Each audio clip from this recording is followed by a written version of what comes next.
Hello and welcome to the webinar recording for Key Action 1, Mobility Between Programme and Partner Countries. My name is Kimberly and today I will be running the session. Today we're just going to look through some of the requirements for the application process in order to apply, and then we will look at the practical elements of completing the application form for international credit mobility for 2016-17 projects. Before I begin, I just want to make you aware that this webinar is designed for UK institutions only.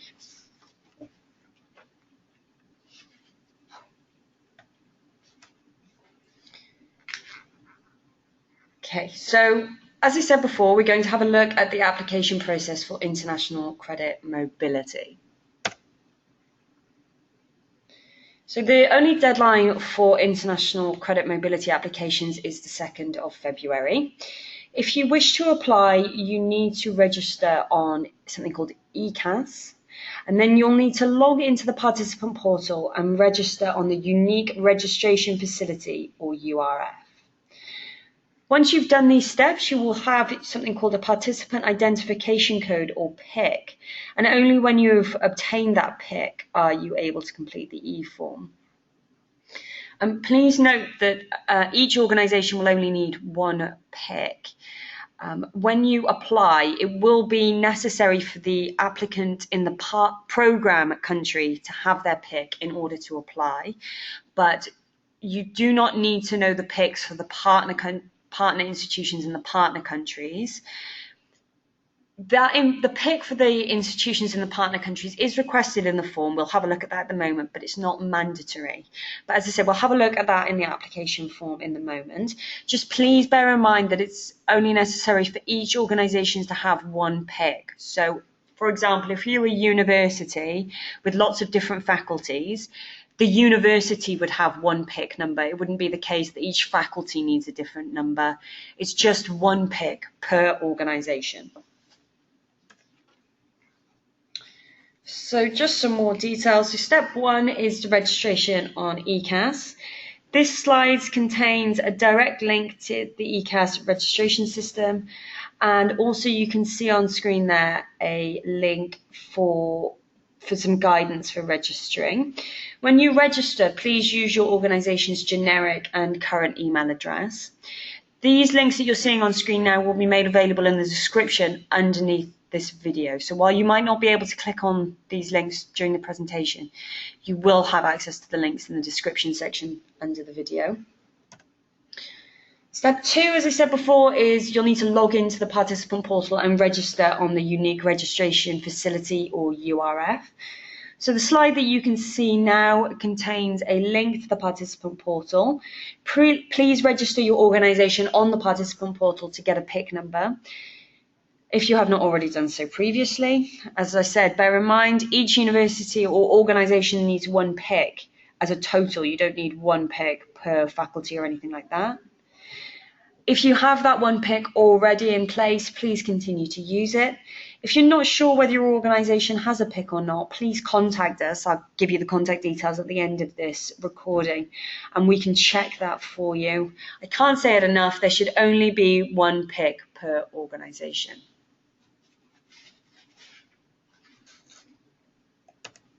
So after completing step 1 and 2, you will have been registered on ECAS and you'll have your participant identification code, or PIC. You'll need to use this PIC when you start filling out your application form. Before we move on to the application form, I thought we would just have a look at the issue of eligibility. Please remember that if there are any missing supporting documents, for example, if you don't attach a declaration of honour, your application will not be eligible. Also, if you are not an eligible organisation, your application will not be considered as part of the evaluation process. So bear in mind, only organisations from programme countries can apply for funding. Those organisations within the programme countries apply for funding through their national agencies, and then the organisations from partner countries, or the countries outside Europe, they can be partners in the project, but they can't apply directly for funding. So only organisations in programme countries can apply for funding. And please also bear in mind that applications are organisation-led, so only organisations can apply for funding from the national agency, the UK national agency. Individuals can't apply for funding from us. Individuals will need to speak to their organisation in order to see whether funding would be a possibility or not. As I said, only organisations can apply for funding under Erasmus+. If you do have any questions about eligibility or anything like that, please contact us well ahead of the deadline for applications, and we will do our best to assist you with those queries about eligibility.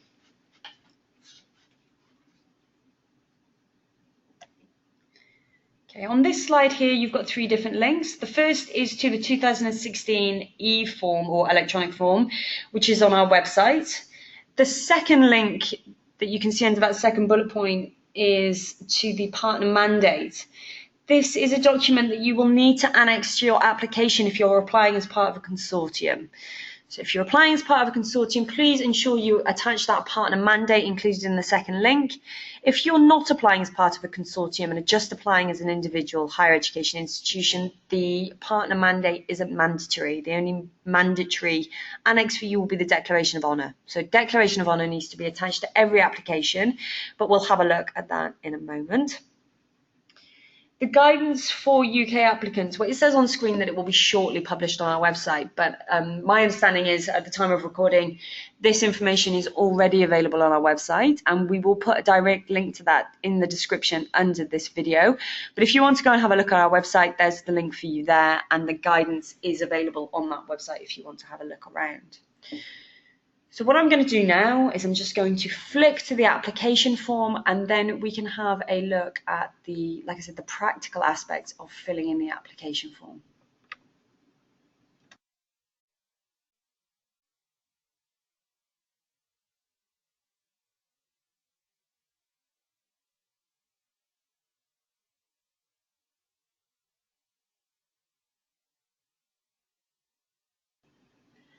Okay.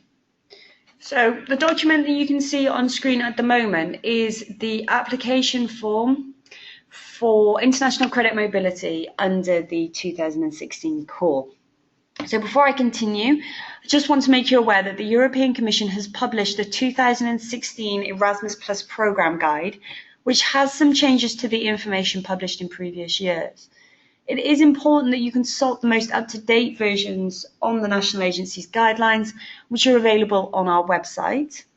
Please make sure that you use the 2016 written guidance, the 2016 programme guide, and the 2016 application form when making an application.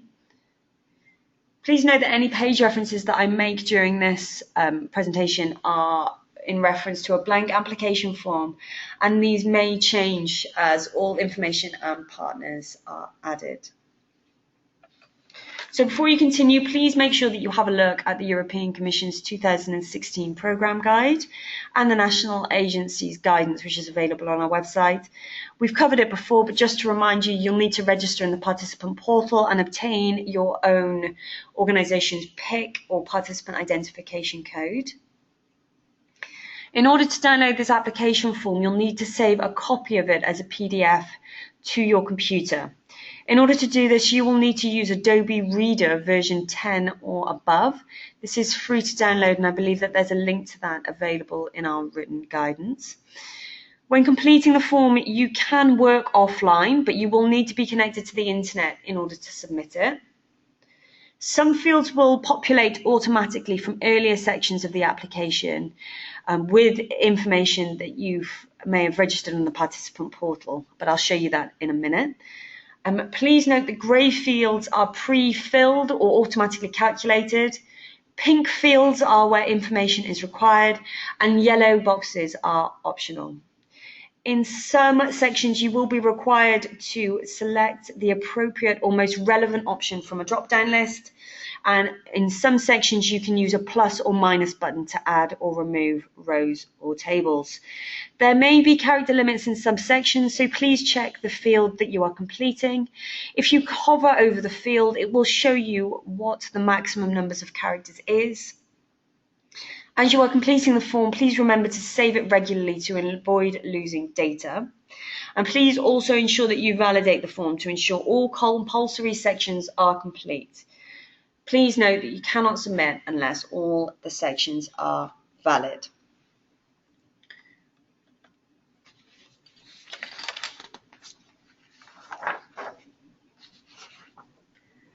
Okay, so what you can see on screen at the moment is the blank application form for Key Action 1, Learning Mobility of Individuals for Higher Education, Staff and Student Mobility between Programme and Partner Countries.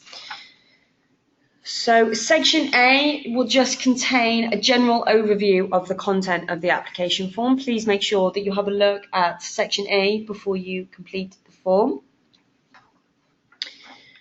Section B is the context of the form, and this is the best way to ensure that you have got the correct form open. Okay, so I'll show you the things that you need to look out for. So you need to make sure that the application form is for higher education, student and staff mobility between programme and partner countries, which I'm highlighting there for you. Please make sure that the form is for 2016 and that the form says for round 1. The deadline for applications is the 2nd of February 2016 at 12 o'clock noon Brussels time. Please bear in mind that all applications need to be submitted by 11 AM at UK time, 12 midday Brussels time. So you can use this section of the form to ensure that you have the correct form.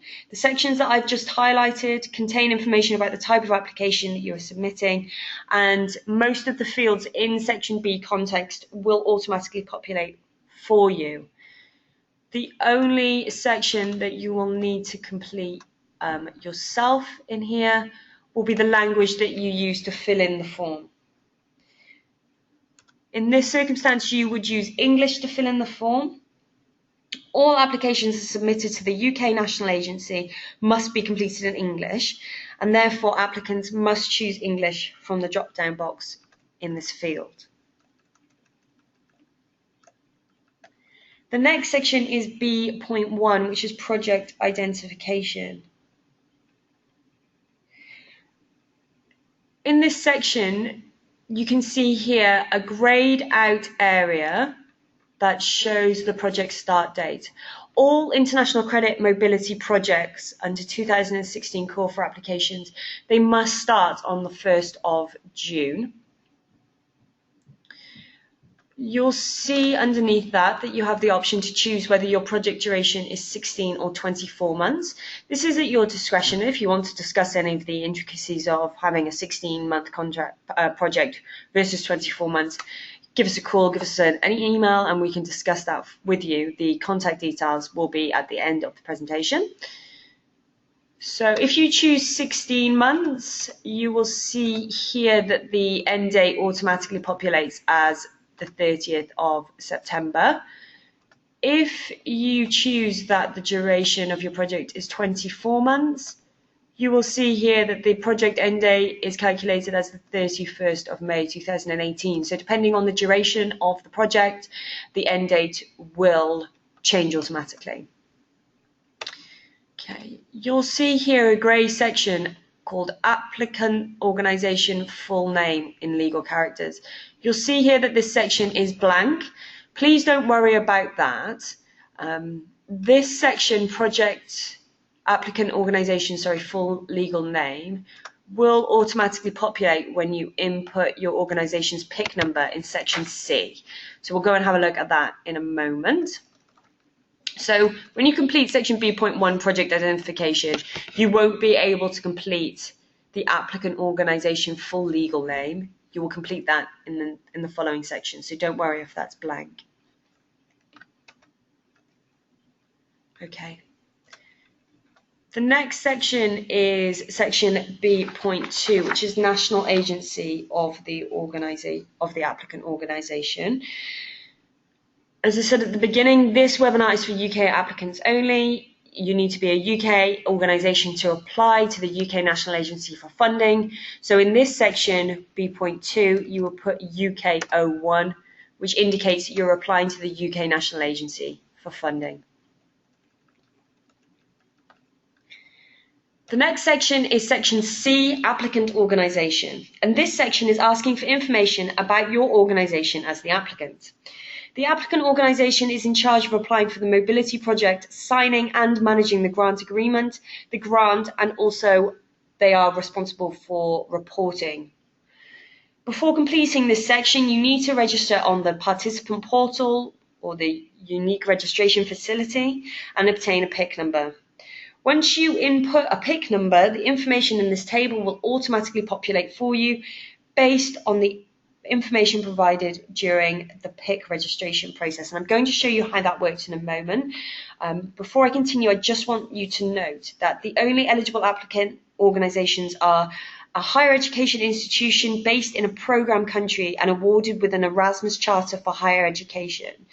You will need both of those requirements to be fulfilled if you wish to submit an application for an individual higher education organisation. If you were looking to apply as a consortium, that is fine, but a national mobility consortium must be awarded with a higher education mobility consortium certificate. Consortiums that do not hold a valid mobility consortium certificate can only apply for the certificate on behalf of the consortium at the same time of applying for a mobility project grant. As I said before, please note that education students and staff cannot apply directly for a grant. All applications must be organisation-led. If there are any changes to the information originally provided about your higher education institution, you should log back into the participant portal and update the information accordingly. Okay, now I've given you all that background information. Let's have a look at the practical side of filling in at section C, applicant organisation. So you will need to use your organisation's PIC number for this section. This PIC number is 9 digits long and is unique to your organisation. So I've kind of got a dummy PIC, which has been created by the European Commission, which I'm just going to input to show you how this works. So bear with me. When you input your PIC number, you click check PIC. Please make sure you're connected to the internet for this, otherwise it won't work. So when you click check PIC, what will happen is the application form will pull the information related to your PIC organisation from the participant portal and it will automatically populate the details there. As I said, all the information in this section is automatically populated from the participant portal. If any of this information is wrong, you will need to update the participant portal. You'll need to update the information related to your PIC really on the participant portal. So all these sections should be completed. The only section that is blank is the SEDEX field here. But you don't need to worry about that because that's only needs to be completed for French institutions. I just want to bring to your attention as well that now we've put in the PIC under section C here, you will notice that if we go back to section project identification, which is B.1, you'll notice that the applicant organisation full legal name has been populated there. So once you put the PIC into section C, you will be able to see the applicant organisation full legal name in project B.1. Sorry, project identification B.1. Until you put the PIC number in, this section here will be blank, so don't worry about that.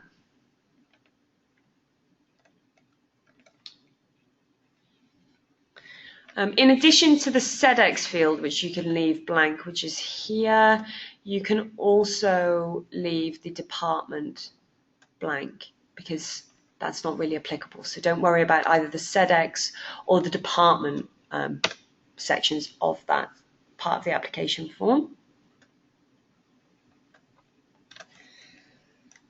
Okay. Section C.1 is profile. This section of the form will also be pre-filled using the information submitted on the European Commission's participant portal. Please check that the information under C.1 profile is correct, and if it's not accurate, please update the details in the participant portal. If you experience problems with this stage and the fields are not populating correctly, we recommend that you check your organisation's registration on the participant portal. If the field type of organisation found in this section of the eForm has not been completed in the participant portal, then the applicant organisation details will not populate the form, and this will cause an error to occur. Type of organisation is not a mandatory field during the participant portal registration process, but it is essential for the completion of the eForm. Now, really, it's only necessary for, let me just highlight for you. It's only really necessary for, is your organisation a public body and is your organisation non-profit, to be correct. So those two sections will pull from the participant portal based on the information that you've provided. If either of those highlighted questions are responded to incorrectly, you will need to log into the participant portal and amend that accordingly. Now, you can also amend the type of organisation from on the participant portal, or alternatively, you can just select from the list which one you'd like to choose. You don't need to change the type of organisation in the participant portal. You can just use that drop-down list if you prefer. Okay, section C.2, Consortium, is a drop-down menu. Please select No if you are not applying on behalf of a consortium. If you are applying on behalf of a consortium, please select Yes. Now, depending on the answer that you choose to C.2 Consortium, are you applying on behalf of a consortium, the accreditation table in section C.3 accreditation will change. Okay, so if you select are you applying on behalf of a consortium and select yes, you can see that the accreditation type listed under section C.3 will be the Higher Education Mobility Consortium accreditation. You will then need to input the accreditation reference in the field to the right-hand side.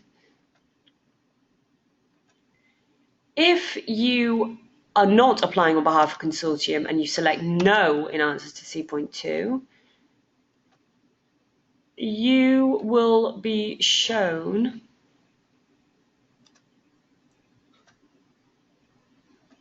sorry about this. So if you select no, you will be shown the accreditation type, which is the Erasmus Charter of Higher Education, and you will need to input your accreditation reference to the right-hand side by there. Okay, you can find the Erasmus Charter of Higher Education reference number on the actual document. If you're not sure about that, then the European Commission does have a dedicated Erasmus Charter team, and you can obtain your reference from them. If you have already populated it on if you've already populated this information on the participant portal, this accreditation reference will populate with your Erasmus identification code. So this usually follows a format. For example, UK London 10 would be the Erasmus code. If accreditation reference does populate with your Erasmus code, that's fine. You can just leave it with that. You don't need to find the Erasmus Charter reference number. So yeah, just to recap, if you select no to section C.2 Consortium, are you applying on behalf of a consortium? The accreditation reference here will automatically be populated with your Erasmus code, which follows a format such as UK London 10. If it doesn't automatically populate, please input your organisation's ECHE or Erasmus Charter number. Okay, let's move on to the next section.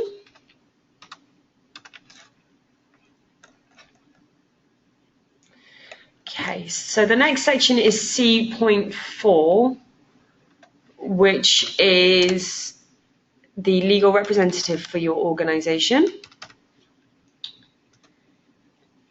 In legal representative, you'll need the details, the legal representative of your organisation who is authorised to sign the application.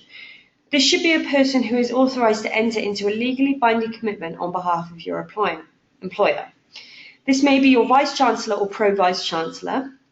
If your application is approved, the legal representative will also be the signatory for the grant agreement and the person who takes on the terms and conditions attached to the grant on behalf of your organisation. You must complete every section in the legal representative field. So I'll just show you how it works now using some dummy information.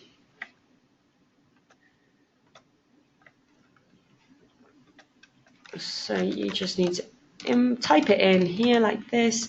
Again, you don't have to put in the department if you don't want to. It's not mandatory, but I'll type it in.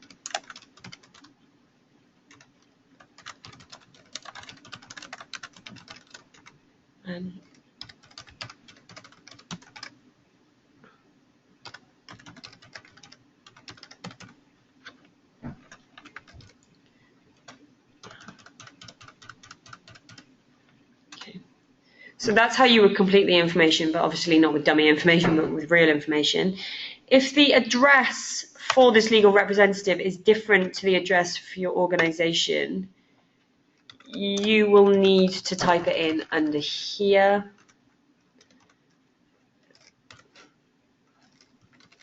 Okay, so you just keep typing in all the information. And in this section here that I'm highlighting there. If the address for that individual is the same as the organisation, please leave that box blank. Don't tick that box. Okay, the next section is section C.5, contact person. In this section, you'll need to provide details of the main contact person from your organisation who will be responsible for managing the project. This is normally the higher education institution Erasmus Plus coordinator. We will use these details for the contact person as the main point of contact within your higher education institution. We will use these details as the first point of contact for the application and, should it be successful, the grant. Please ensure that you complete every section of section C.5, contact person. So again, I'm just going to put in some information.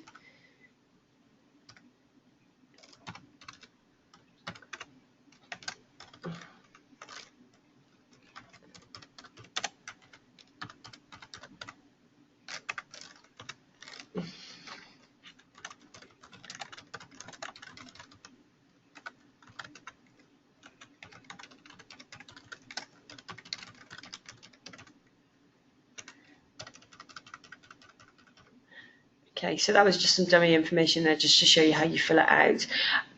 We really, really strongly recommend that the legal representative and the contact person be two separate people so that if we do ever need to contact your organisation, we're able to get a hold of at least one of those people. If you make the contact person and the legal representative the same person, if that person goes on annual leave or leaves the organisation, then it leaves you in a little bit of a precarious position because we don't have an alternative contact really. So once you've filled in the contact person section, again, if the contact address is different to the organisation, tick that box as I've just done, and you can then input the address details here. Just fill in all the different sections. If the address for the individual is the same as the organisation, please leave that box blank. Now, this application form, the 2016 application form, has changed slightly. So you're now able to add, I think, up to 3 contact people. So if you want to add more than one contact person, just click this button at the bottom, add contact person, and you'll be shown a new set of information that you'll need to fill in. So again, you just type in the details.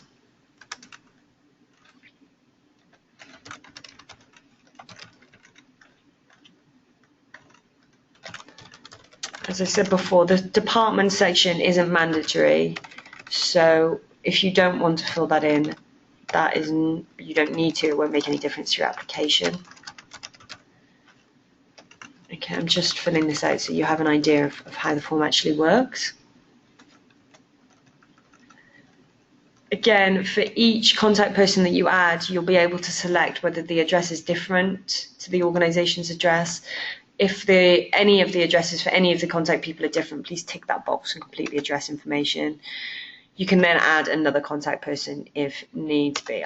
Like I said, you can have up to a maximum of 3.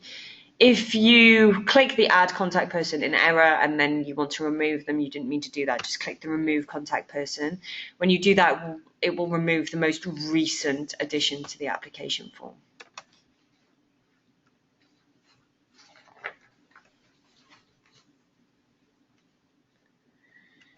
Okay, the next section is section D, which is main activities. And in this section, you will need to enter the different outgoing and incoming mobilities for each of the partner countries with which you intend to cooperate.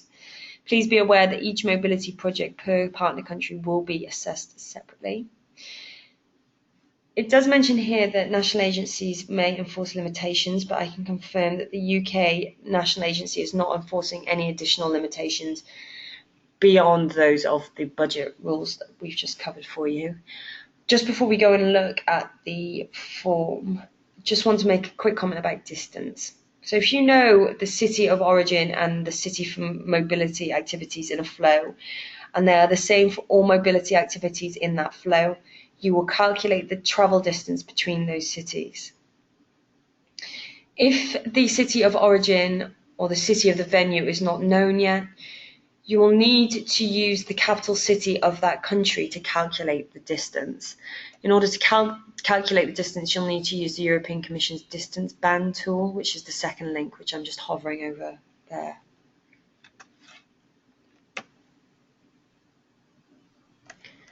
Okay. So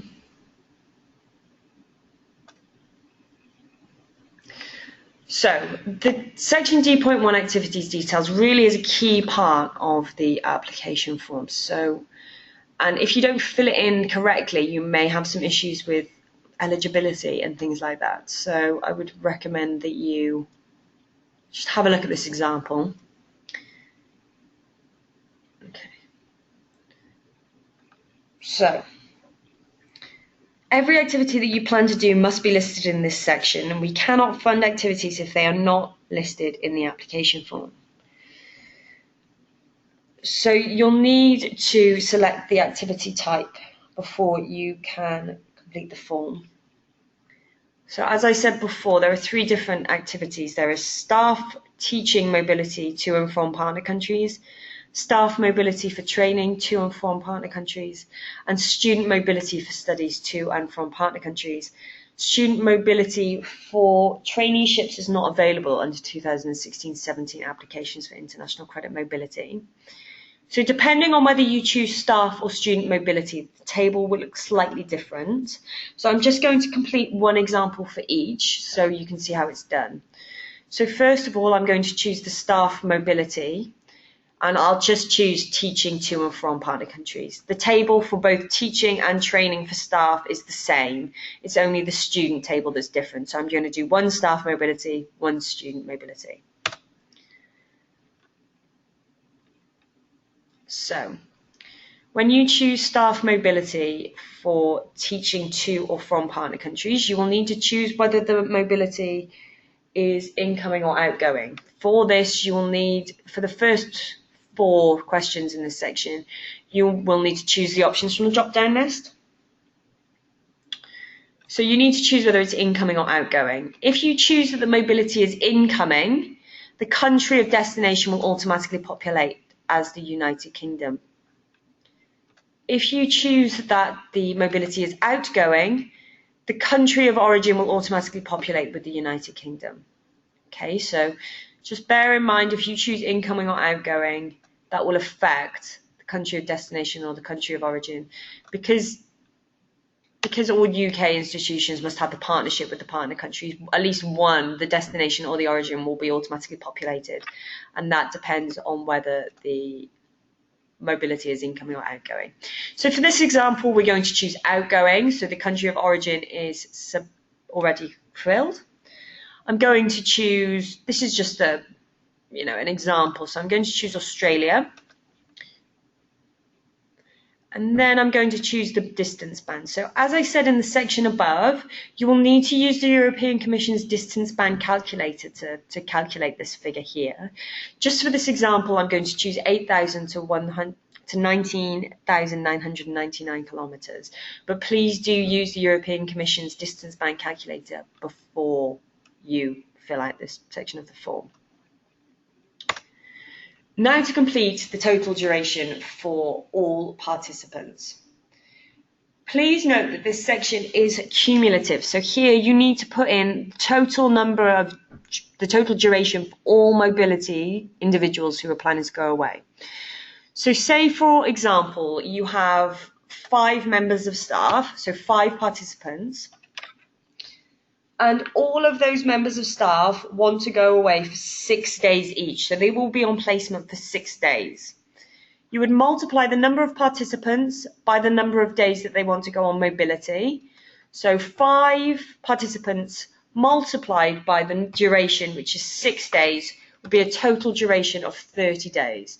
So when we look at this application form, we can see that the average duration is 6 days because we would divide this figure, 30, the total duration, by the number of participants, okay? The figure that you put in this box must be cumulative.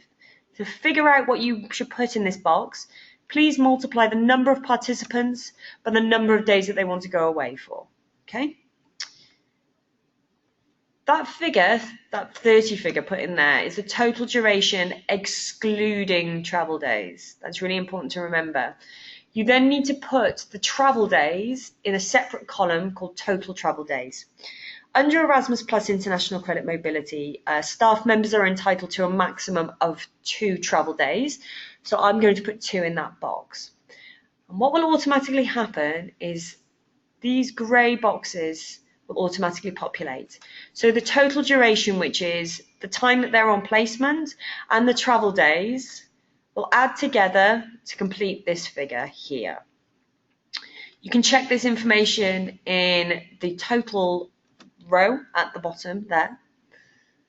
I'm just going to show you one more example. So we're still going to do staff mobility for teaching to or from partner countries. Actually, no, let's do training. No, let's do teaching. So all I'm going to do is I want 2 different training activities. So I just press the add button.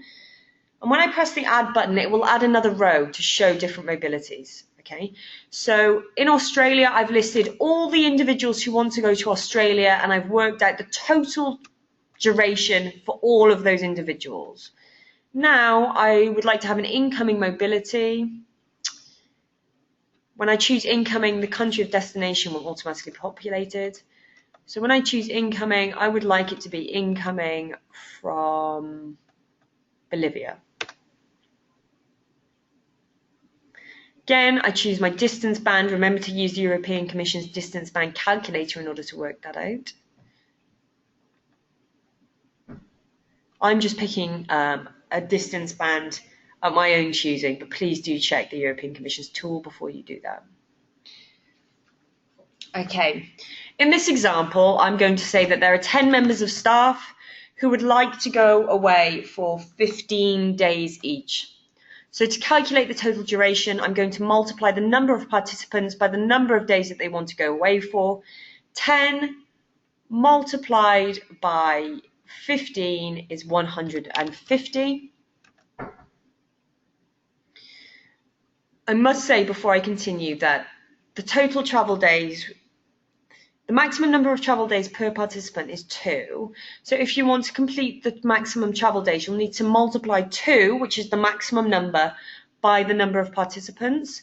So in the example I've just done, you would need to multiply the total number of participants, which is 5, by 2, which is a total of 10 travel days. In the circumstance for the incoming mobility from Bolivia to the United Kingdom, I've got 10 members of staff.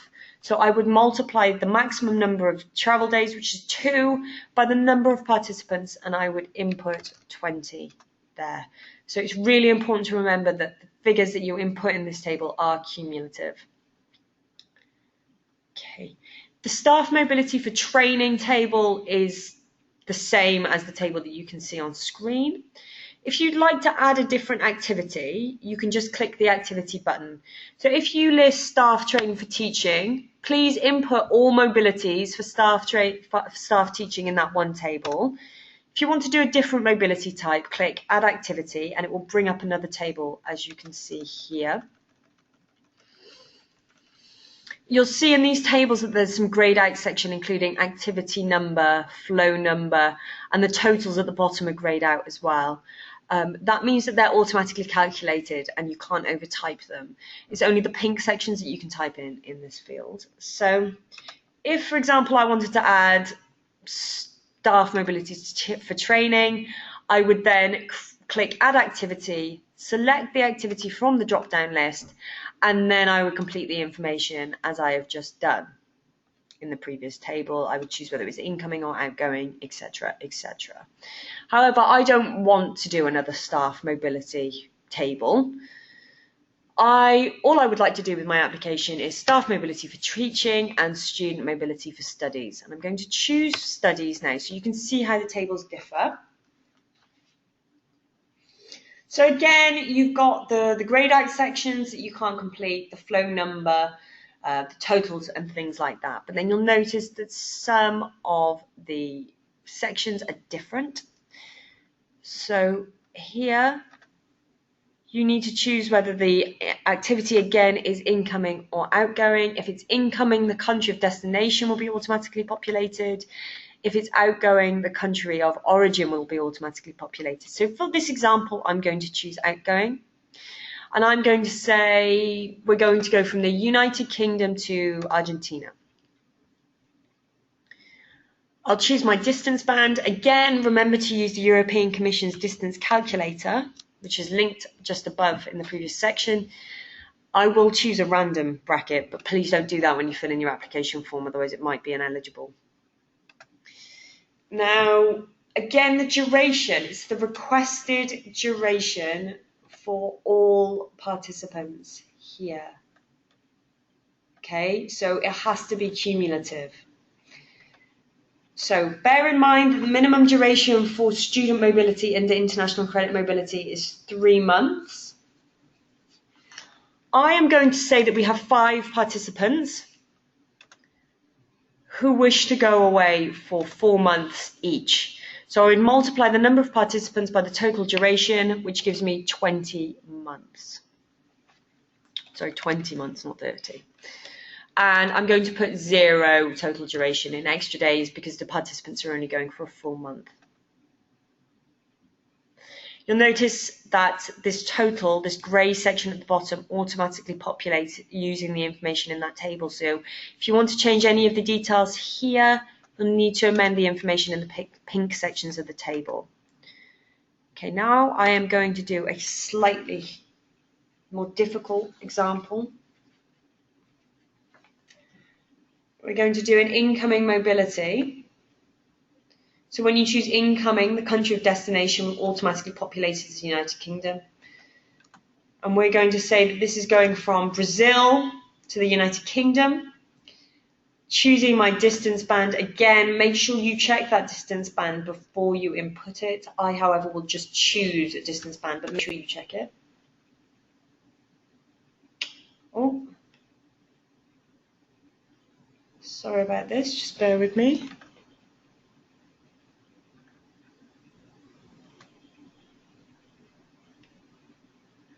Okay, sorry about this. The form seems to have accidentally closed itself. I am just going to reopen that now. Bear with me.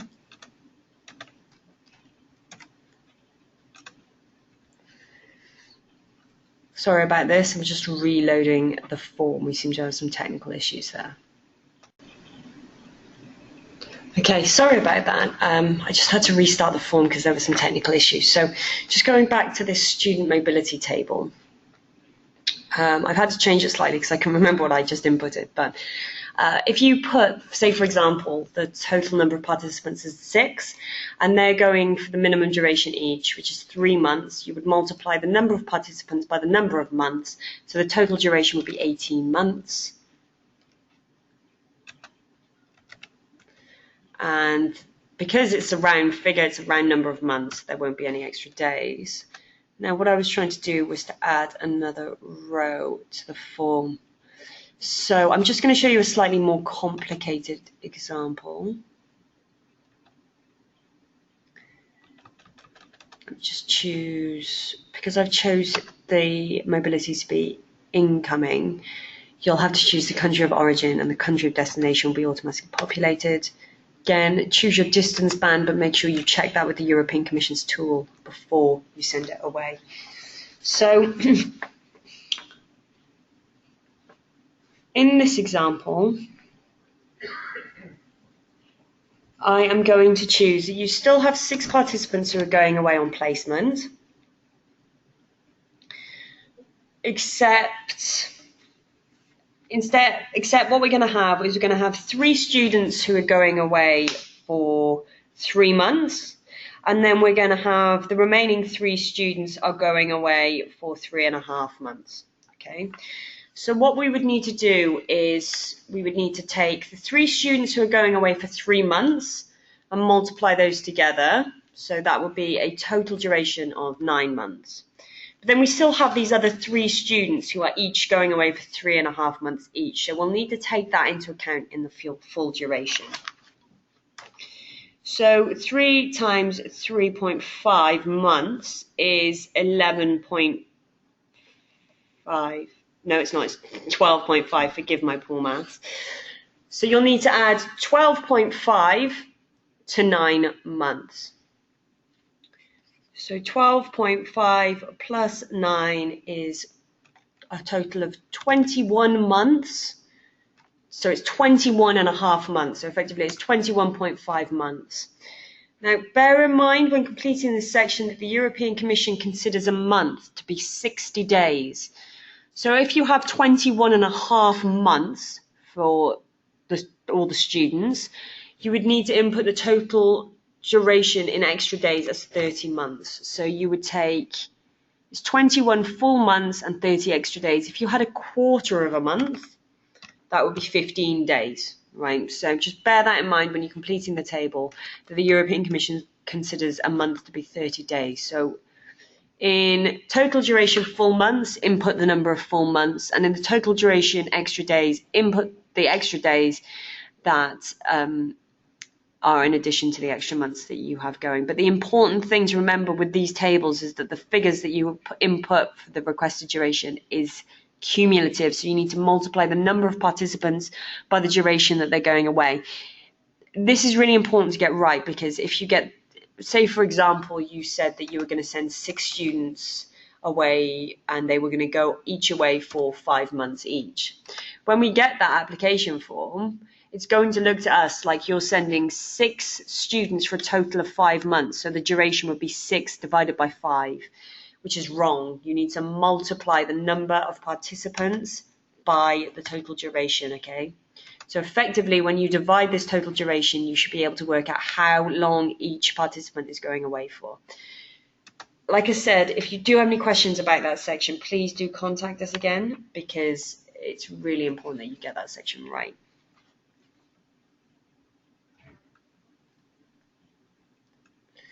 In section D.1.1, you will see a summary of all the information that you've put under section D.1 main activities details. Now, the section you'll notice is all greyed out, so you can't amend any information on this table. If you try to delete anything or remove any of this information, it won't work. If you want to update any of this information, you will need to go back to section D.1 activities details to do so. Please also be aware that it is not necessary to have an incoming mobility for every outgoing mobility. So, for example, you could have a mobility from Azerbaijan to the UK, but it is not necessary to have a mobility from the UK to Azerbaijan. Just bear that in mind when you're applying.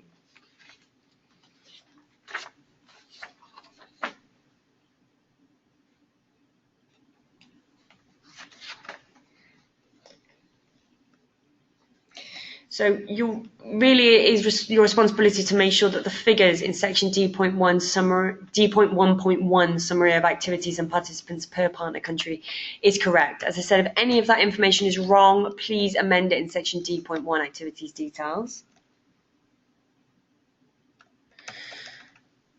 Section E will be looking at the budget for the mobilities that you've input. So each section, it will go up to E.3, will cover different sections of the budget. So E.1 is for travel. This section will automatically populate from the data recorded in D.1 activities details. So if anything is wrong, you'll need to change it in D.1 activities details. Please note that the travel grant per participant and total travel grant requested fields will automatically populate, and you cannot manually edit them in these tables. You need to go back to the relevant section of section D.1 activities details. If you want to find out some more information on travel rates, this is available in our written guidance. Section E.2 is individual support. Again, this section will automatically populate based on the data recorded in section D.1 activities details. Please note the grant per participant and total grant requested fields will be automatically populated and cannot be manually amended or changed in these fields in section E.2. Again, if you want to change any of the details in this section, please amend the information under section D.1 main activities details.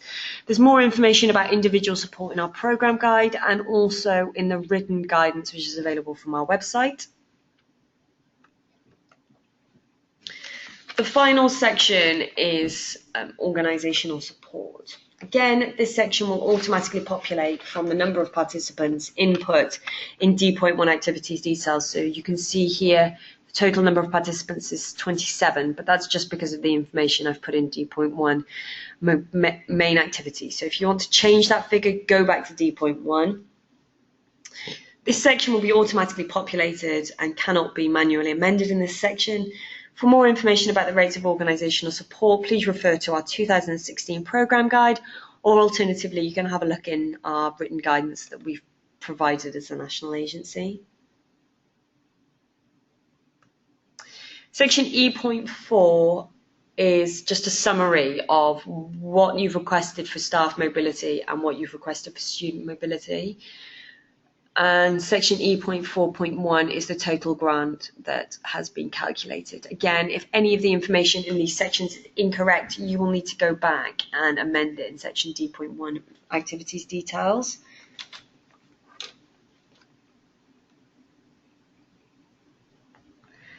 Okay, and the next real section is section F, which is quality questions. So remember with this section that until you populate the activities details table in D.1, these quality questions will not show, they'll be completely blank. So you can see here that you will be asked one set of quality questions for each of the partner countries that you added during section D.1. So there's the questions really are formed of, the quality questions are formed of 4 questions.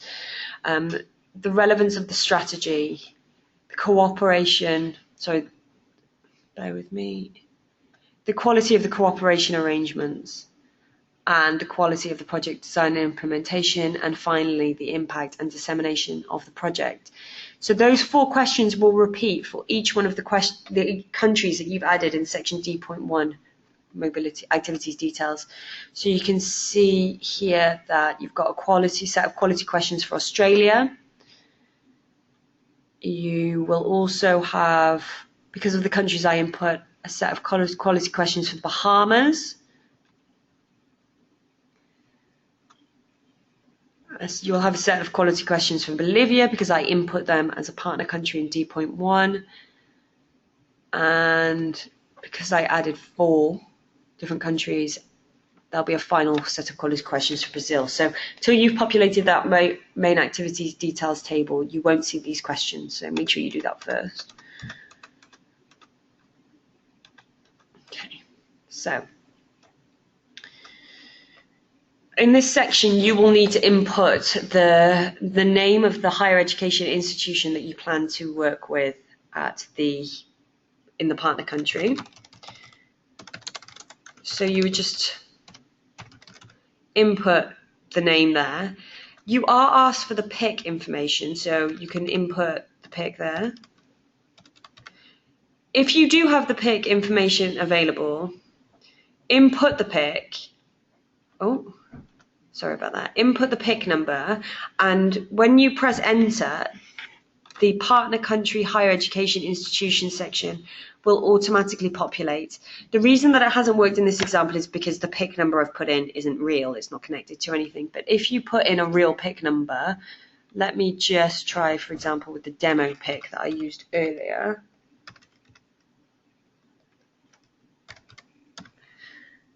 It will automatically populate, if you see what I mean. If you don't have the organization's PIC number, or if the organization in the partner country doesn't have a PIC number yet, that's fine. They don't need a PIC for you to apply, but they will need a PIC before the project starts.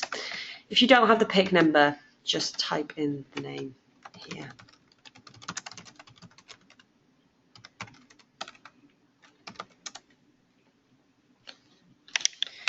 Okay, as I said before, you'll have 4 sets of quality questions for each partner country. So if you add 4 partner countries, you'll get asked 4 sets of questions. That's 16 questions in total.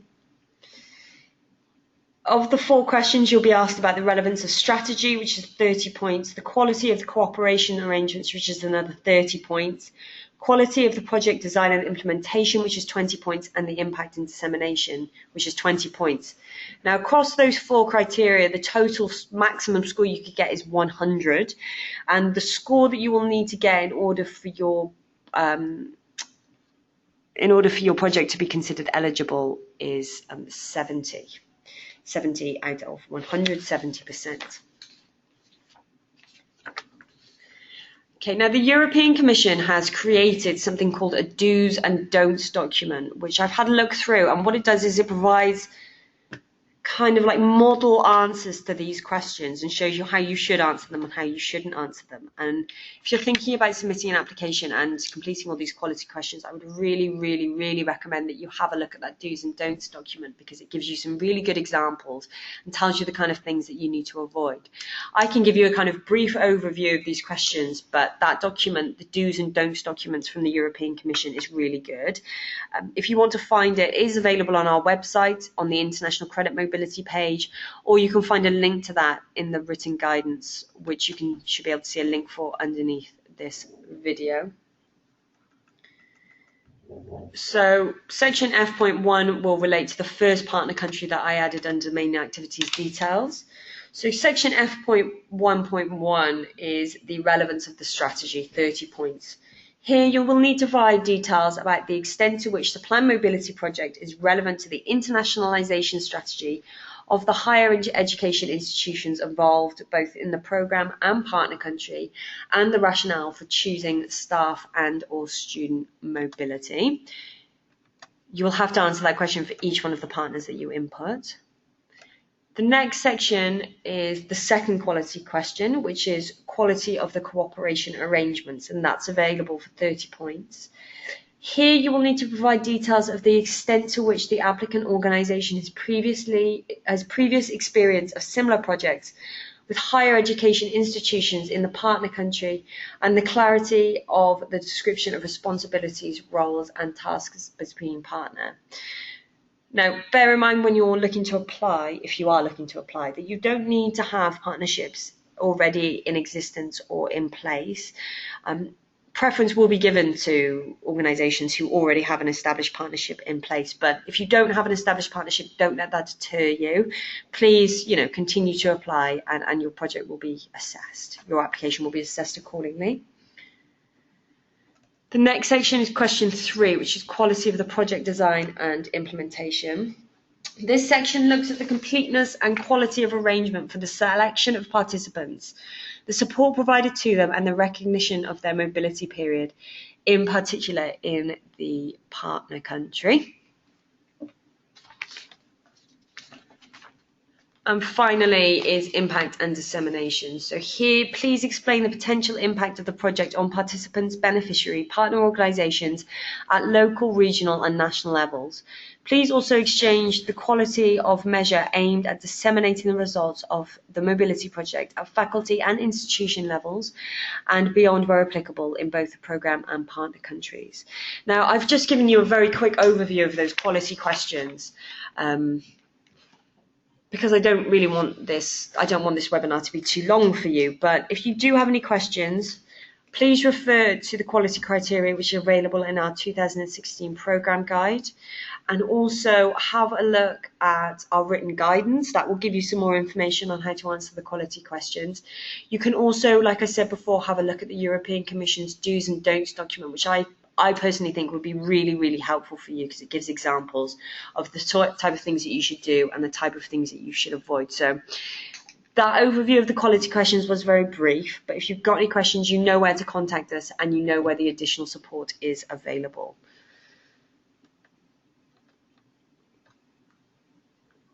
Okay. I'm just going to input some dummy information into these sections so that the application form will recognise that I've completed them.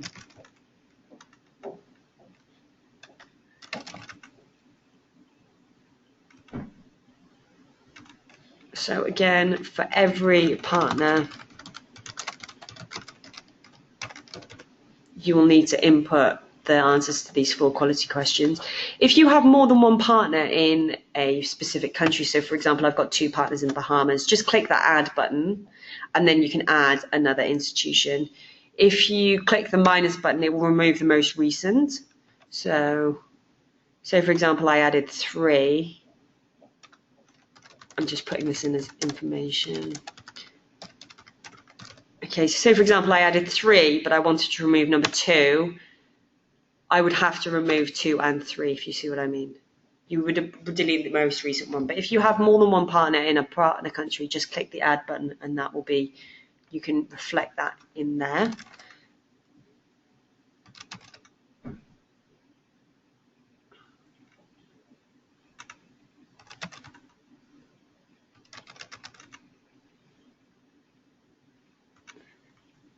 And just filling out all the details for all the different partners that I added.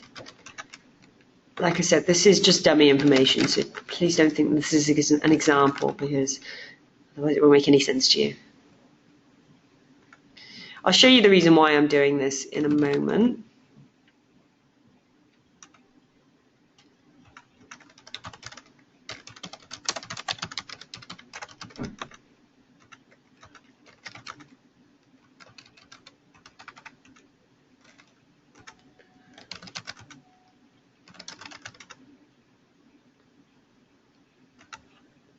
Okay, once you've completed all the sections of section F, which is the quality questions, remember you have to answer the quality questions for every single partner that you have, you'll be shown a checklist.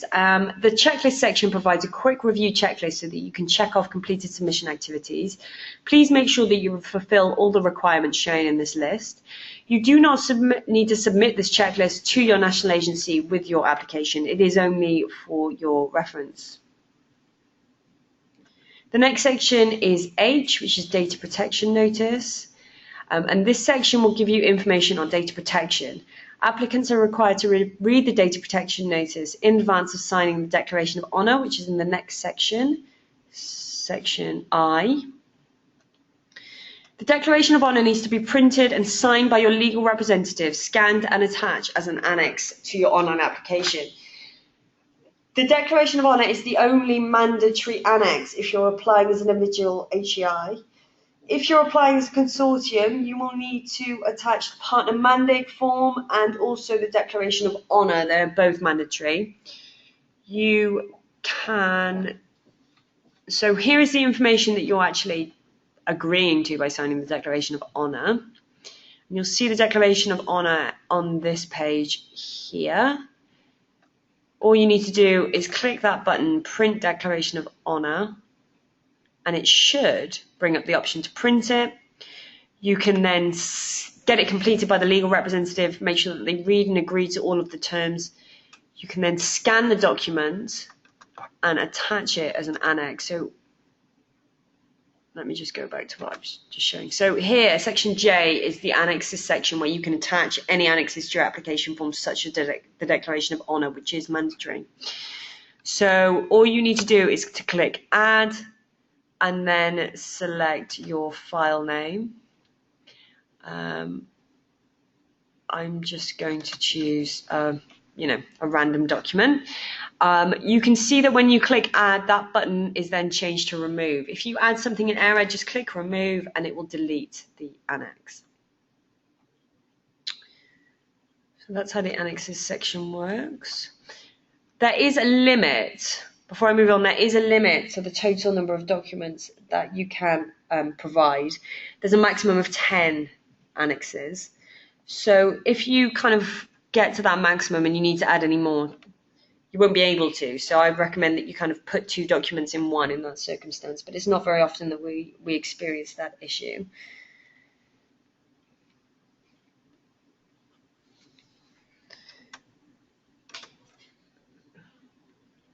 So just before we move on from the annexes section, I just want to reiterate that the Declaration of Honour signed by the legal representative is a mandatory annex for all application forms. For a consortium, it's also mandatory to add the partner mandates for each partner university, which has been signed by both parties. So that's the partner and programme applying. Sorry, both programme countries, which both organisations from the programme country which form the consortium need to sign that partner mandate. And then going on finally to section K. So section K is submission. Once you have completed the form, you will need to check the following. You'll need to check that all criteria listed in the submission checklist in section G have been completed. You'll need to make sure that you've read the data protection notice in section H. You'll need to ensure that you've printed the Declaration of Honour to request that it be signed by your organisation legal representative and then attached as an annex in section J. Those are the things that you need to do to make sure that your submission is complete effectively. Section K.1 is data validation. So all applicants must ensure that they have validated all sections of the application form before submitting by pressing the validate button. So the important thing to remember with this is that you need to be online in order to do this.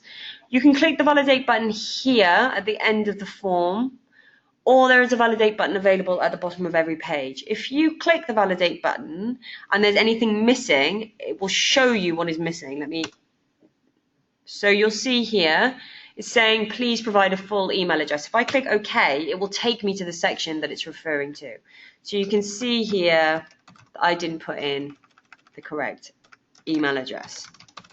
Didn't follow a suitable format.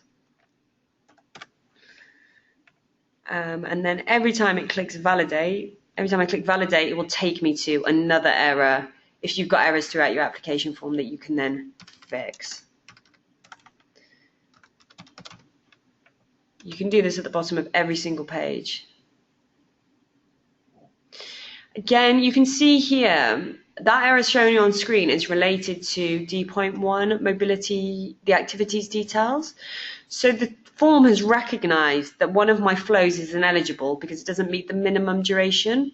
For example, it's saying to me that the staff must be between 5 days and 2 months. So when I click OK, it will take me to the section that I'm referring to.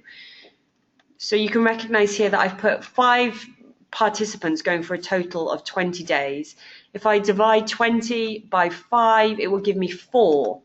5 days is the minimum duration for the staff placement. So I need to put the minimum duration as 5 participants multiplied by 5 days, and that will resolve the error. So if you've got any errors with your durations or anything like that, click validate and the form will bring that to your attention. Again, the number of participants that I've put in the form, when I clicked OK on that error message, you could see that it took me to this section, total travel days, saying that it was incorrect. The reason for that is because I've input 10 participants and the total number of travel days is 2. So the maximum number of travel days I can input in that section is 2 multiplied by 10, which is a total of 20. So if I click validate now, it should take me away from that section.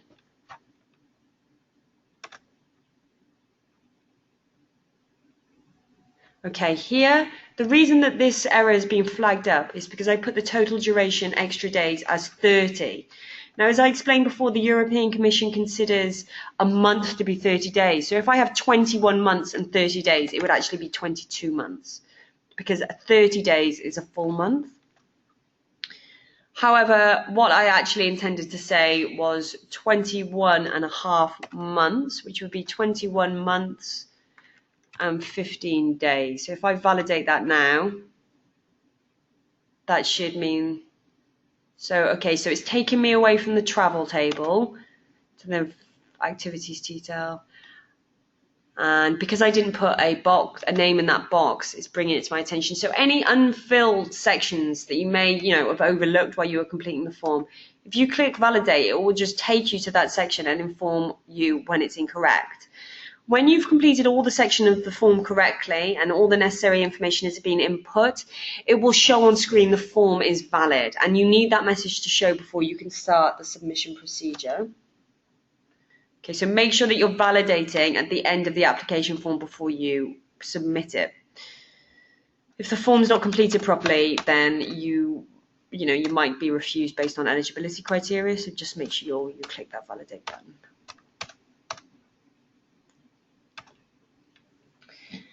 The next section is K.2 standard submission procedure. I don't know if I explained this at the beginning, but all of the application forms are electronic forms and they need to be submitted online using the submit online button. You should only submit an application form once you are happy with the finalised version. Please also ensure that all sections of the form are valid and all annexes are attached before submitting the form. To submit the form, applicants will need to be connected to the internet. Please save a final completed version of the eForm on your desktop in case of any technical issues with the submission. The deadline for the application is the 2nd of February 2016 at 11 AM.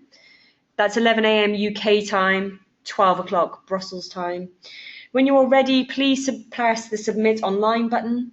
If the submission is successful, the submission summary under K.4 here should update with the submission ID, and we advise you to save a final copy to evidence successful submission in case of any queries.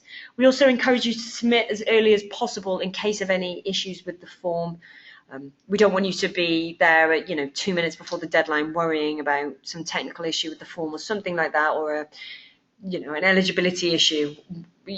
We just give us enough warning and it will help you with the problem that you've had. But if you leave it right to before the deadline, we may not have the capacity to assist you. Section K.3 is the alternative submission procedure. The alternative submission procedure is only applicable if applicants are unable to submit their application online due to a technical error with the application form. So remember, alternative submission procedure only applicable if there is a technical error of the application form. In the unlikely event of this occurring, please refer to the application guidance available from our website and shown in the description below. There's a link to that, as this application guidance will explain the alternative submission procedures. Please note that applicants cannot make any changes to their grant application after the submission deadline. If you do wish to submit another application before the deadline, your original application will be submitted. So if you press submit online and then you go and make some amendments to the form, if you want to submit that new updated form, just click submit online and it will overwrite your existing application. To use the alternative submission procedure, please take a screenshot of the submission summary page in section K.4, which shows that the electronic form could not be submitted online, and email this screenshot to your national agency within 2 hours of the application deadline. Further information on this procedure is available on our written application guidance, which is available on our website, and I really recommend that you have a look at that. Section K.3 is a submission summary, and this shows a record of submission attempts made for the form. This should be used in the above instance when an alternative submission procedure is required. The UK National Agency advises that applicants print the final completed version of the eForm and retain it for their own records. Hard copies of the eForm do not need to be posted to the UK National Agency, but we recommend that you retain an electronic copy on your computer should you need it. And the final section is section K.5, which is form printing. And here you can see the option to print the entire form. So that is the application form. I hope you haven't found that too daunting.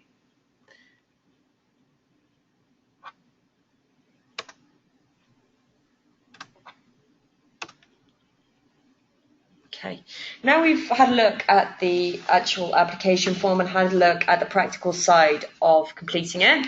I would just like to conclude this webinar. So I just want to remind you that the support that the UK National Agency will be offering in the run-up to the 2nd of February 2016 deadline.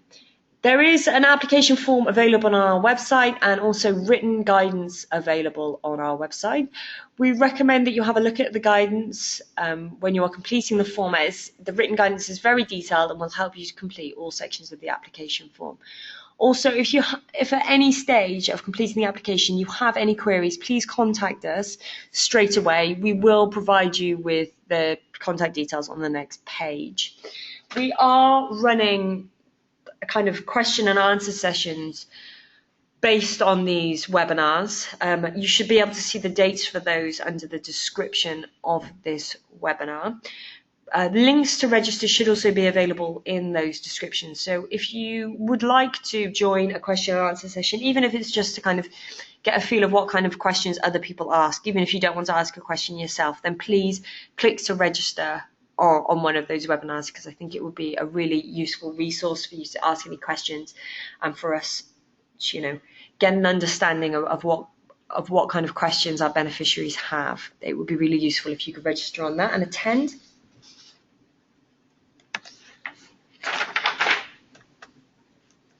And finally, I'd just like to show you our contact details. The customer service team is available from Monday to Friday with core opening hours of 10 a.m. to 4 p.m.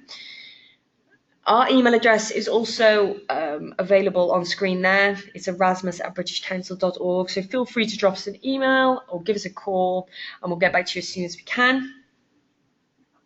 So yes, I suppose all that's left to say at the moment is best of luck with your application forms. Please make sure that you complete them, in plenty of time before the deadline. And if you do have any questions, please feel free to ask us. We're here to help. Okay, best of luck with your applications. Many thanks.